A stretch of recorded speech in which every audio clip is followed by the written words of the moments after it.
Почитувани граѓани, почитувани медиуми.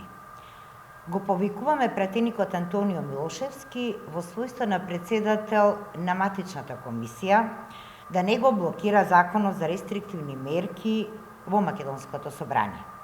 Предлог законот во собранието е доставен на 6 февруари, значи пред месец и половина. Пред месец и половина доставен законот во собрание, но Антонио Милошевски го довлекува и не го става на разгледување пред матичната комисија за надворешни. Бараме Милошевски, кој раководи со Собраниската комисија за надворешна политика, веднаш да го стави на дневен ред законот за рестриктивни мерки. А Мицковски и ДПМН да го поддржат и законот да биде усвоен. Ако ДПМН е за борбата против корупцијата, ќе го поддржат законот. Ако сакаат да продолжат со лажни ветувања, ќе даваат 1000 изговори и нема да го поддржат.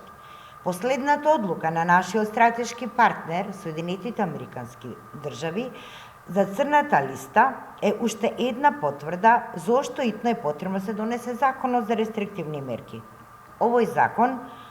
Со овој закон се создава можност сите вакви случаи наведени од нашите стратешки партнери да можат да се процесуираат преку домашното законодавство на поефикасен и ефективен начин. Нема компромиси во борбата против корупцијата и криминалот и не сме да има дополнителни одлагања. Секој чекор поблиску до ЕУ ќе значи позасилена борба против високата корупција во иднина, значително ќе се влие на намалувањето на ваквите случаи и ќе придонесе во обезбедувањето на владењето на правото. Ви благодарам.